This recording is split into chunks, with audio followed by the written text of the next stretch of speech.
what's up, everybody? Steve Schwartz here from LSAT Unplugged, joining you today to share my conversation with Anna Ivy.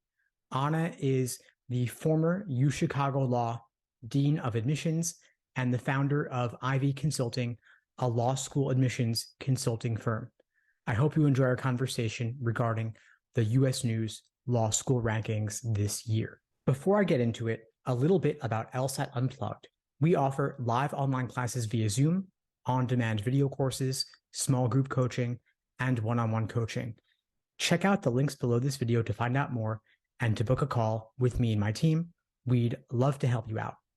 I'd love to focus this conversation with you today around all the U.S. News rankings craziness. I thought today was going to be the release day. It's not the release day, obviously. So it's an interesting year. Yeah, it's a very interesting year. So I'd love to just, get your thoughts on the different elements of what's been going on, tracing it all the way back to Yale and Harvard, quote unquote, boycotting. And then from there up through where we are right now with the release of the rankings now postponed by 1 week. Does that sound like a good plan?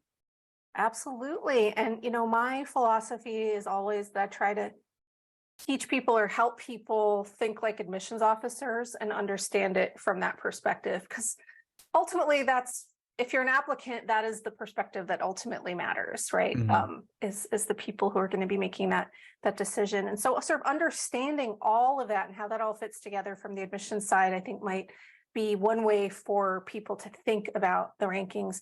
And admissions officers have always had a very love-hate relationship with the rankings. Some schools hate them more than they love them, vice versa. And I think it goes without saying at this point that a lot of people, organizations, even some schools historically have been really invested in the rankings. I mean, have you ever walked through an airport, for example, without seeing some school advertising in the airport, ranked blah, blah, blah in U.S. News and World Report? So, it's the system that lots of people and organizations had a stake in.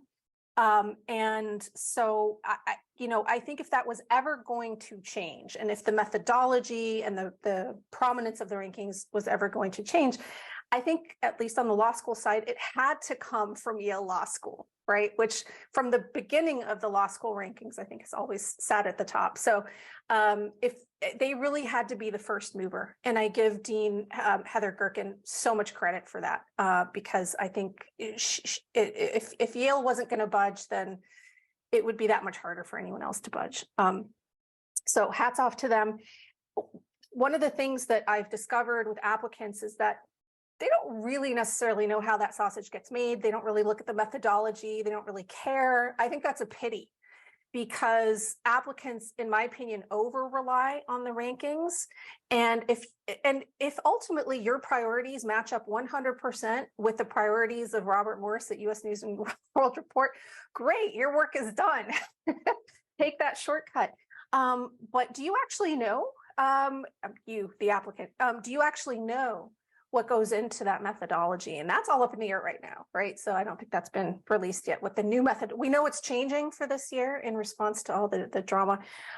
What people might not understand is that participating in the rankings has always been optional for law schools, to a degree. And what I mean by that is there's some information that always fed into the rankings that was publicly available. A lot of that comes from ABA disclosures. So for a school to maintain its ABA accreditation, it has to make certain information publicly available to the ABA, and you can just Google it, ABA disclosures, insert name of school. And so it's not as if schools never had the option of withholding that information just for rankings purposes. That was always public through the ABA. But the rankings also had components that were not publicly available and that were sort of proprietary to their methodology. So publicly available would mean things like, what are the admissions stats? What is the bar passage rate, that kind of information. And then U.S. News would sort of add its secret sauce, for example, in the form of these peer reviews, where in theory, they would get the opinion of law school professors, practicing lawyers, and judges and ask them their opinions of these 200 ABA approved law schools, if you stop and think about it, that's just not possible. How could any one person really have a thoughtful, well-informed opinion about all of those schools that are ABA approved? And it's roughly 200. And so things like the peer reviews have always been a bit of a controversy, including with the undergrad rankings. That's even more complicated. There are a lot more colleges than there are law schools. So part publicly available, part kind of weird secret sauce. And US News has, in response to, well, let me back up. I missed a step. Heather Gerken at Yale, first law school to say, you know what, we're not voluntarily participating in this anymore. So all those pieces that are not publicly available, go do your thing with the publicly available information. We can't stop you. But historically, when schools have participated in the rankings, it meant filling out these surveys and adding all this other information for this like secret sauce. So when schools say they're boycotting, it's just that part that they're withholding. They're not going to participate in these hoops that they used to jump through, where they would report. And it was very time consuming. I mean, I had to do them too back in the day. It's a hassle. It's a hassle. And if you get it wrong, it causes problems. You might get punished in the rankings. And sometimes those are innocuous mistakes. Some schools play fast and loose, and then they get caught. This is in the news constantly at different universities. It's a big hoo-ha, the rankings. So once Yale just announced it was no longer going to participate in the rankings, then you saw other schools following their lead. Not all of them, not all of them. And there's still plenty of schools that participate. I think that complicates the validity of the rankings even more, because at least before, you were working with a data set across all the different schools. Whether you agreed with the algorithm or the different weights in the algorithm or how they do these peer reviews, whether you thought it was good or not, or reliable or not, at least it was a common data set for all these law schools. Now, you have some schools for which they have only the publicly available data. Other schools are still participating and are throwing other stuff into the mix. And the idea that you can rank 200 law schools in an ordered list, it was such a flawed premise to begin with. I think now it's even more complicated by the fact that you don't have a common data set across all the schools that they're purporting to rank. So here we are, and US News had announced that it was going to change up its methodology in response to this leadership that Heather Gerken exercised at Yale. And as you were alluding to before, they were supposed to announce today what that new methodology was going to be, and now they've bought themselves some more time. Although they have published already on their website what some of the changes, the anticipated changes would be. We just don't know exactly what the weights are and so forth. So for example, they're going to increase the weight of the bar passage rate. That's all publicly available. You can look up the bar passage rate for any law school. You don't need US News for that. They're going to significantly increase the weight of employment 10 months after graduation. Okay. They're no longer going to punish law schools for people who went off and got another graduate degree. They didn't count that as employment before. There's going to be a reduction in the weight of those reputation surveys, the peer reviews, the peer assessments. We don't know by how much. We just don't know yet what the different weights are going to be. But here's the thing that really sticks with me. Let me pull up the exact language so I'm not paraphrasing here. So this came out in the Wall Street Journal recently. At a January presentation to law schools, Robert Morse, US News's chief data strategist, disclosed that he didn't commit to a particular mathematical model until after receiving the school's data. And this is according to a Yale Law School professor who was in the room, or in the Zoom room. I don't know if it was virtual or not. Once that information was in hand, the team at US News ran simulations giving various factors different weights to see the potential outcomes before deciding on a final method. That to me, I mean, that's the bottom line right there. They pick the outcome they want, and then they figure out what methodology they want. And it pains me that law school applicants put so much weight on these rankings that are dodgy. I think it's fair to say they're a bit dodgy. So I think that catches us up to the present. They are going to release the exact methodology soon enough. We just don't have it in hand yet. But I would argue, honestly, that's sort of missing the forest for the trees if we over focus on the methodology, because I think the whole thing is a bit of a dodgy enterprise to begin with.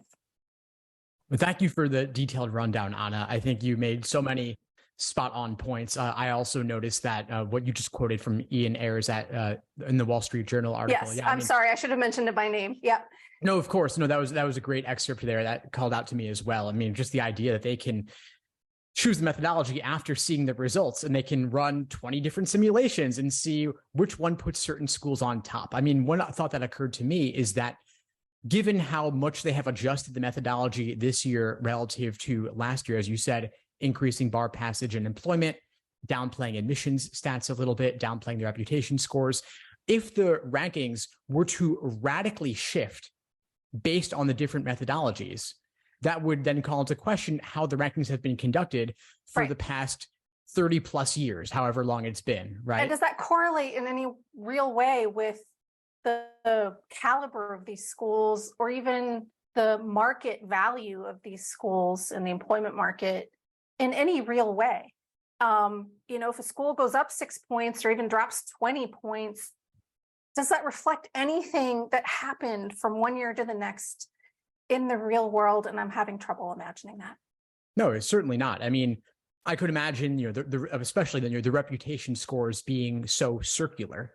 Yeah. Because how can you know all 200 schools? Well, you think back to how they've been ranked in the past, and that informs how you rate their reputation going forward. I could imagine that maybe for big law jobs where someone looks at the name on the resume of your law school and seeing, oh, well, you went to a prestigious school, that's good enough for me. Like maybe in some limited circumstances that matters in terms of getting a job in certain white shoe law firms. But for all the applicants who are seeking alternative employment in different areas, that may not be the most impactful thing to consider purely based on your reputation, for example. I think that's right. And what I tell applicants is, look, there is a small number of law schools that really do have national reach and where location doesn't matter. If you go to Stanford for law school, then it doesn't really matter where that law school is located, right? It has national reach and even in an international brand. We roughly refer to those as the top 14. That's an artificial construct too. There is nothing magical about 14 versus 15, and it's certainly nothing magical about what US News says, is this on this side of the line versus that side of the line. But roughly speaking, there are kind of 10 to 15 schools with that kind of national reputation and national reach for job purposes. And that can be very important and meaningful to some applicants who want to be on certain tracks professionally. Big law tends to recruit from those schools. The fancy government jobs tend to recruit from those schools. They tend to matter for clerkships, the fancy federal clerkships. So, here on planet Earth, yes, that matters.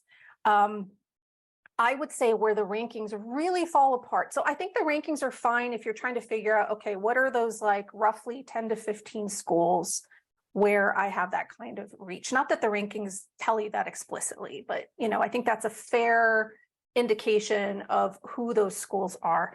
Once you get outside of that very small number of national law schools, location, I would argue, matters a lot. Now you're dealing with what I would call more regional law schools, where your employment prospects and your recruiting prospects, at least in the short term, are going to be the home turf of that law school.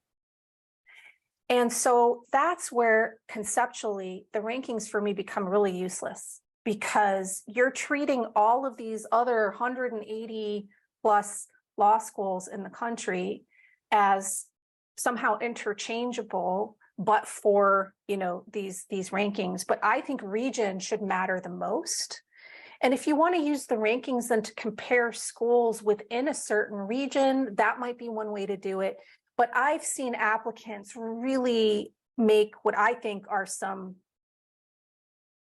not great decisions about where to apply and then even where to enroll, because, well, this school in Florida is ranked higher than this school in New York. I have offers from both. And I say, well, where do you want to practice? Oh, New York. Please don't put that deposit down in Florida. You know, the rankings give people the idea that this ordered list for 200 schools is actually how it works in the real world. And it just doesn't.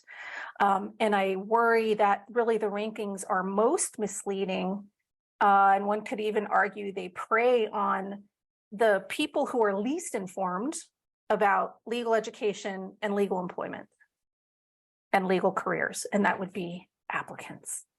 So I'm always happy for the opportunity to have these conversations in a sort of public forum, because I think applicants are the ones who need to hear that message the most. And even among those national law schools, I've seen people make some decisions that make me cock my head. I mean, look, law school applicants, with very few exceptions, are all legal adults. You know, you drive that bus, you do you. Only you get to decide what your priorities are.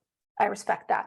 But I want you to have good information too, and I want you to be able to make thoughtful decisions. So when I see someone turning down a really sweet scholarship from, say, Columbia to pay full fare at Stanford because they're ranked higher, I have that conversation with them. But the pull of those rankings is so strong that I see people routinely turning down, and this is a hypothetical, I think it was a real case at some point, turning down that sweet scholarship at Columbia to go to Stanford at full price. And as I say, you are the only one as the applicant who gets to decide what your own weighted algorithm is. But if you're basically punting that to US News and World Report to make that algorithm for you, I would say that's not being fair to yourself, honestly, because that's just using that's using the rankings as the shortcut, not to do your own homework. And I think that's a pity.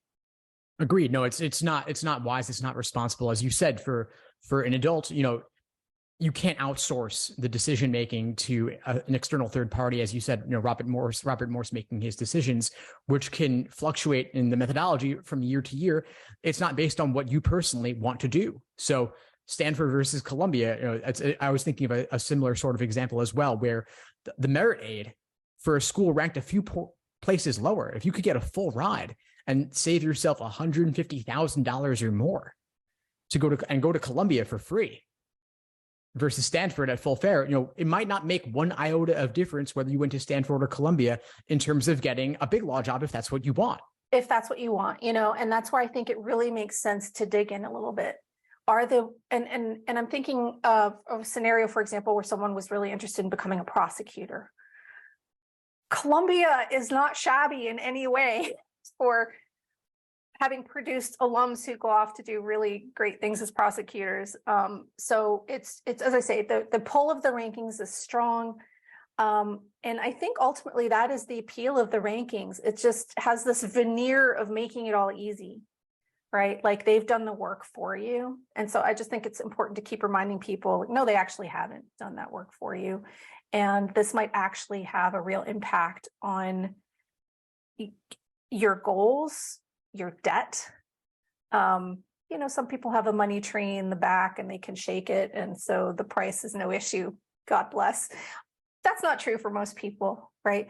Anyway, I see that kind of decision making being made all the time. Or here's another example. Someone is just hell-bent on going to Yale Law School, even though everything I've learned about them suggests to me that Yale is actually not the best fit for what they want to do. And you have that conversation with them and it's no Yale, Yale, Yale, Yale. And then the way I phrase the question, the follow-up question is, if US News weren't ranking them number one consistently, or even just this year, would it be your number one choice? And when you phrase it that way, they're very honest. They say no. And okay, maybe your top priority is collecting shiny degrees. As I say, you get to decide what's most important to you, but I would not take that shortcut approach. I get less paternalistic about that or maternalistic about that than when we're talking to high schoolers applying to college. They are kids, they are minors, but when you're dealing with ostensible grownups, I would just say, do the work.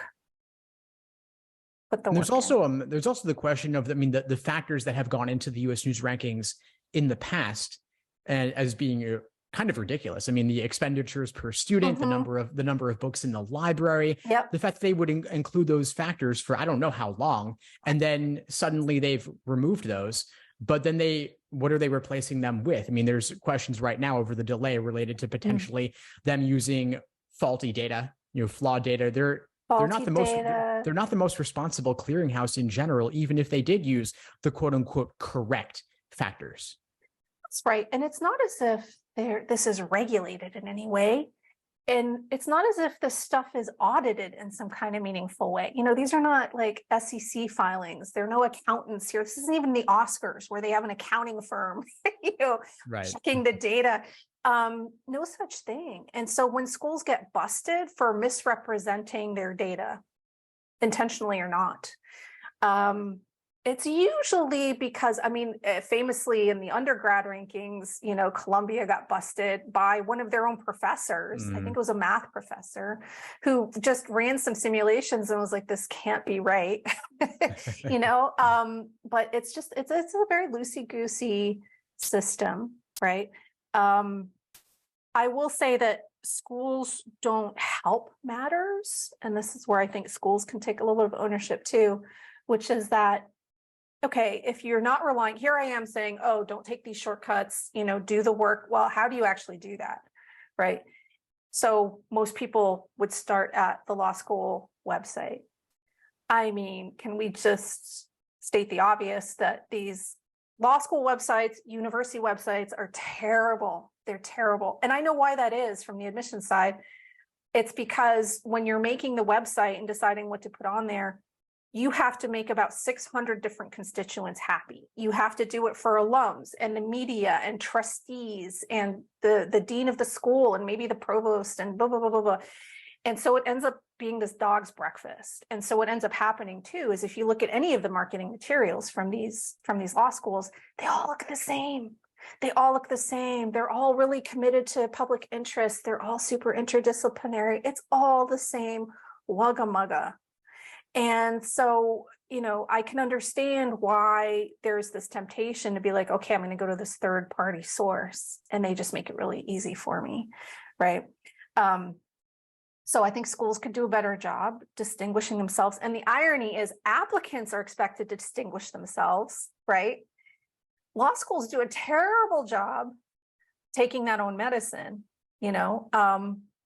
and I remember when I was a very, very new admissions officer and went to my first LSAC fairs, and you're standing in those giant ballrooms in a Marriott in like Dallas or wherever, and you have hundreds of people coming by and they're going from table to table. They're talking to all the different law schools and they come to you and they're like, so what makes you different? It's a hard question to answer. It's a hard question to answer thoughtfully, whether you're a law school or whether you're an applicant applying, right? So websites, terrible. I understand that. But you all today are applying in the internet age. When I was in law school, or when I was applying to law school, I did not have this advantage because I now sound like I'm 100 years old, but you're in the internet age. Use LinkedIn, use your connections, use your career services from undergrad to connect with alums from your school who have gone on to law school. Go find people, right? You can connect with people who are current students at those schools. If your budget permits, I would go visit the ones that you're seriously interested in. People have very subjective reactions. Even schools that are roughly they're roughly peer schools, you might have a very different reaction just setting foot there and sitting in on a class and wandering around the halls and talking to the students. It does cost money, and that is as with so many things in life, and as with so many things with law school, the law school application process, it does benefit you if you have that money to spend. I would argue that it is such a small fraction of what you're about to pay for law school. And it's a good investment. Now, it does benefit you to narrow the list. You're not going to visit 40 schools, I hope, right? Some people wait until they find out where they've been admitted, and then they invest in visiting. It's interesting to me, though, a lot of people applying to college do visit those schools. And it's also a class issue, obviously. It's for a certain part of applicants, it's this rite of passage to go on this college tour with your parents, right? But most people don't do that. Most people can't afford that. But for people who have the budget and the time and whose parents get that involved, they go on these college tours, right? And they go visit these colleges. Even those people who are in a position to do that for college tours, they don't turn around and do the same thing for law school. And they just don't spend the time or the money to go visit these places. And I find that a really interesting disconnect, because there's this kind of old wisdom, which I don't think is wrong, which is like, it's really the terminal degree that matters. You know, if you're looking for like the shiny name and the shiny degree, it's the terminal degree that's going to be, you know, top of the resume. And so if anything, you should be focusing on that term. If the JD is your terminal degree, and for most people it would be, why aren't you visiting these places if you can afford to do so? I think that's so important. And if you did it for college, why aren't you doing it now?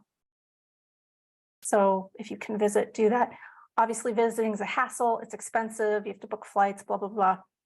Well, I guess one of the few good things to come out of the whole lockdown era we've been living in is that schools have been forced to make themselves more available by Zoom.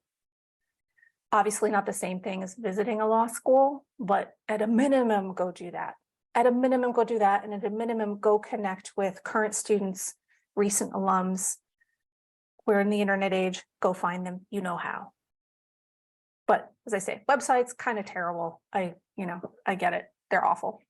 To go back to so many great points there. To go back to the question of alternate sources of data, aside from, of course, US News, which is not the reliable clearinghouse they would like to be. We have, other alternatives. You mentioned school websites and the problems there. What about more third-party sources like the ABA 509 disclosures themselves, or if not them, then Law School Transparency, for example, to organize this as a relatively more objective source? I'm glad you name checked them. I mean, they're also looking at a lot of that publicly available data, right? But yeah, and that's why before, go Google, ABA disclosures and the name of the law school, and that'll take you right to the disclosures they have to make every year.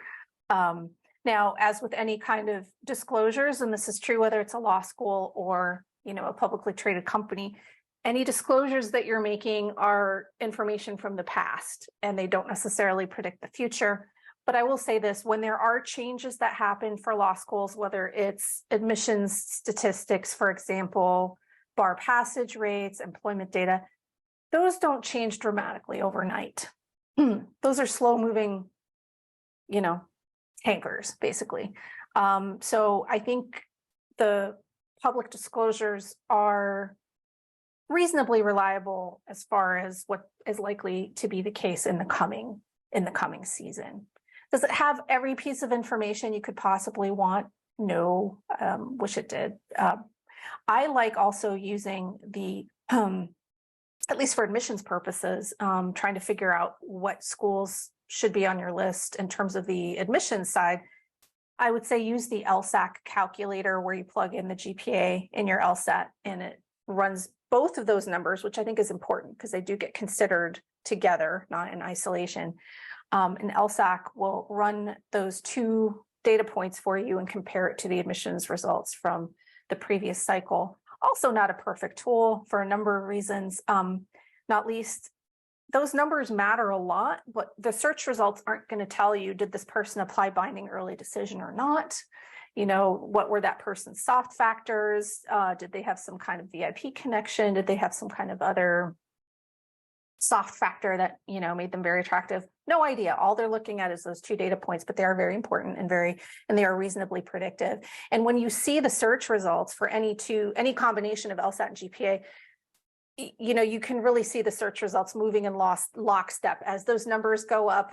You see the search result, the odds go up. So the numbers do correlate very, very tightly. Where it gets interesting is where you're not like an easy admit or an easy no, and you're in that mushy middle. That's where the soft factors really do come into play, because by definition, the admissions officers could kind of go either way with your file. So I don't want to suggest that those soft factors don't matter. They certainly do. But you can use that as a starting point. The bone I have to pick with that calculator is that most schools participate. The tippy top schools do not. Is that calculator based on the disclosed admissions indices for the schools? Do those line up with who participates and who does not? That's a good question. To your point, that data is publicly available through the ABA. I'm not sure if at the moment they also have to submit data independently to LSAC. But here's the thing, LSAC really has a monopoly on that information. Anyone who applies to an ABA-approved law school has to run their GPA and their LSAT scores through LSAC. They don't need anybody else for that information. They have all that data, right? And in fact, they are the most authoritative source of that data. You don't have to rely on anyone to disclose anything. They have the primary source information, right? And what bothers me about the calculator and the fact that the tippy top schools don't participate is I think applicants should benefit from more transparency rather than less. And so I think, we could all pretend that the numbers don't matter getting into those tippy top schools, but we know they do. And I think it would be helpful, for example, for an applicant to know, has anyone gotten into Harvard Law School last year with a 158 LSAT? 162? Is it 0? Is it 2 people? Like, is it a bunch?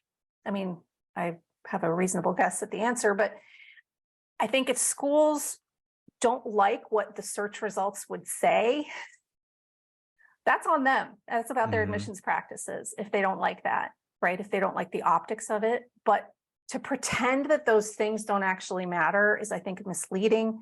And sometimes you go to the information, as the applicant, you go to the information sessions from those schools and their admissions offices, and they'll say things like, well, you can't get in if you don't apply. Well, that is technically true. It can also be super misleading if you're not transparent about the numbers. Right. Well, it would come down to the schools wanting to get as many applicants as possible, as many applications, increase their selectivity, and give the happy, sounding picture of we are holistic. You are never denied based solely on a number, when in reality there is some bar, right? And that's, and I can understand why from the admissions side, they wouldn't like transparency around that. But as I say, that's on you and your admissions practices and your institutional priorities. Why hide that ball from the applicants? Because then you're just giving people false hope, right? Or maybe you're that person who got in with a historically very low LSAT score for them, but you had like a super tight connection that really mattered at a particular school. Okay, great. That's an outlier situation. I would never bank on the outlier situation, but I would say more data is better than less data. And I think it's interesting that it's those top schools that boycott the LSAC calculator. They're not just boycotting the rankings, they also boycott the calculator. And the other thing that's a little weird and meta about that is that LSAC itself is just a consortium of the participating schools. Right. So it exists to benefit the law schools first and foremost, right? Yeah.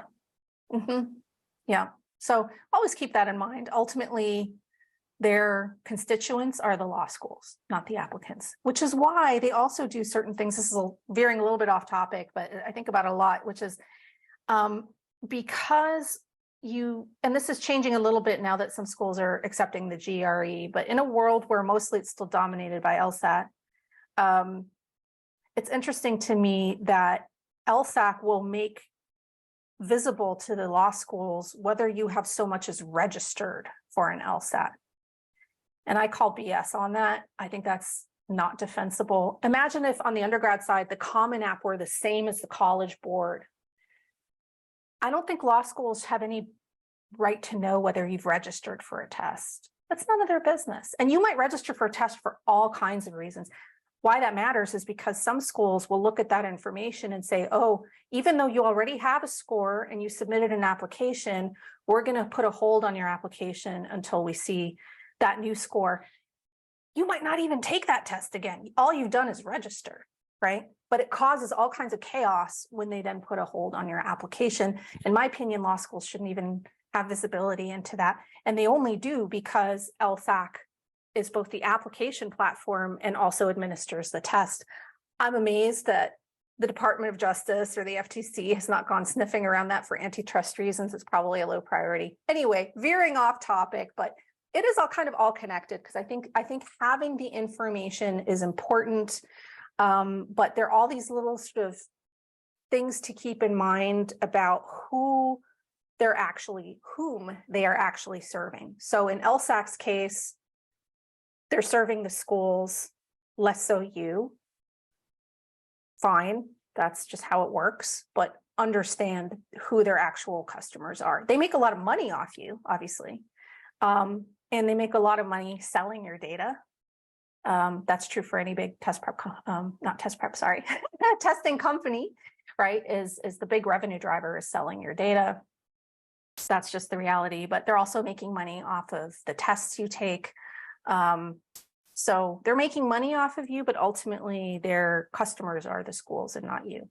That's a very good point. And I mean, in a way, it's not really just as you on the undergrad admission side in your work with applicants there. I mean, the high school kids are not the clients. It's the parents who are the clients. They're the ones making decisions. Similarly, I would think the law schools are the ones deciding to require the LSAT or to prioritize the LSAT, which then has the ripple effect of causing the applicants to take the LSAT. If law schools were saying, take the GRE, it doesn't matter at all in the slightest, which they don't quite come out and say so directly, then applicants maybe would shift their behaviors and LSAC would get less money, right?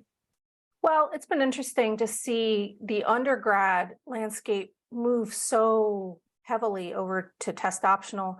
Law schools, as you know, haven't had that luxury. The ABA still requires a standardized test. Doesn't require the LSAT per se, but it does require a standardized test. It's been interesting to watch schools slowly but surely embrace the GRE as an alternative for the LSAT, but the numbers I've seen suggest that the LSAT is still the dominant test. I think it will remain that way.